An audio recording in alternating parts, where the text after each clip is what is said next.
मंडल वाले भी हम ही हैं और कमंडल वाले भी हम ही।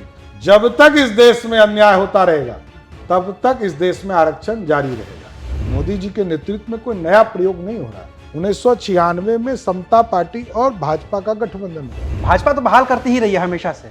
नीतीश कुमार छिटक जाते हैं, आते हैं जाते हैं, फिर आते हैं फिर जाते हैं। लालू जी ने तो पूरा डंप कर दिया था बिहार को। 15 साल तक ब्रेक, जिसको नहीं कहते हैं, ब्रेक लगाकर रोक देना बिहार। उस ब्रेक में आप भी तो साथ थे। मैं साथ रह सकता हूं। मैं तो लालू जी के विरोध में ही मेरी राजनीति खड़ी है। यदि 90 में भाजपा नहीं होती तो लालू प्रसाद जी मुख्यमंत्री नहीं होते। रामू और वामू की सरकार थी तो नीतीश कुमार जी ने उनको मुख्यमंत्री तक बनवाया। आप सोचिए, बेजुबान जो जानवर होता है उसके चारा को खाने वाला कैसा अपराधी हो।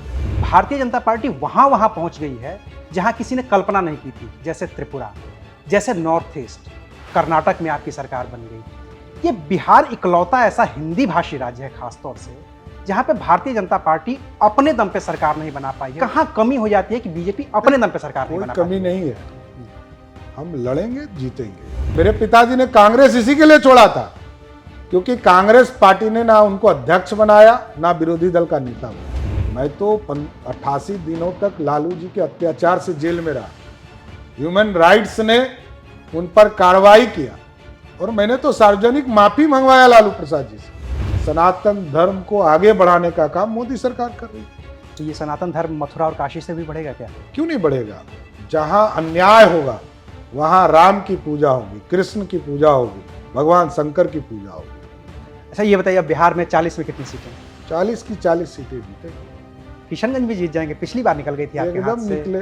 पिछले बार भी कुछ वोटों से हम हारे, इस बार भी वो भी सीट जीते। बिहार सरकार में मंत्री बनाया, बिहार का विरोधी दल का नेता बनाया, पार्टी का अध्यक्ष बनाया और पार्टी ने डिप्टी सीएम और नेता बनाया। तो ये तो मैं तो अपने समाज का सबसे बड़े पद पर जाने वाला पहला व्यक्ति हूँ। क्या लगता है 2025 में क्या होगा? देखिए, अभी तो लोकसभा का चुनाव है। 2025 एकदम नीतीश कुमार जी के साथ बिहार में फिर से एनडीए की सरकार बनी। 20 में भी तो आपने यही कहा था, उनको बनवा भी दिया था, एकदम बना, फिर टूट गए। आगे भी बनाएंगे। भारतीय जनता पार्टी का स्पष्ट मानना है, हम जिसके साथ खड़े हैं एकदम 100% खड़े हैं। नहीं, क्योंकि ये सवाल नीतीश कुमार वाला आपसे इसलिए होता है ना कि पगड़ी आपने बांध रखी है। नहीं, पगड़ी तो मेरा कमिटेड था और वैसे तो आप मान सकते हैं कि वो तो मुख्यमंत्री हट गए, फिर ओथ लिया, तब हम लोगों ने ओथ लिया। लेकिन हमने स्पष्ट तौर पर कहा है कि हम अयोध्या जाएंगे, अयोध्या में प्रभु श्री राम को इसको समर्पित करेंगे। आनंद मोहन की रिहाई तो नीतीश कुमार ने कर दी ना। वो न्यायालय तय करेगा, लेकिन मेरा स्पष्ट मानना है जो माफिया है उसको किसी भी हालत में बख्शा नहीं जाएगा।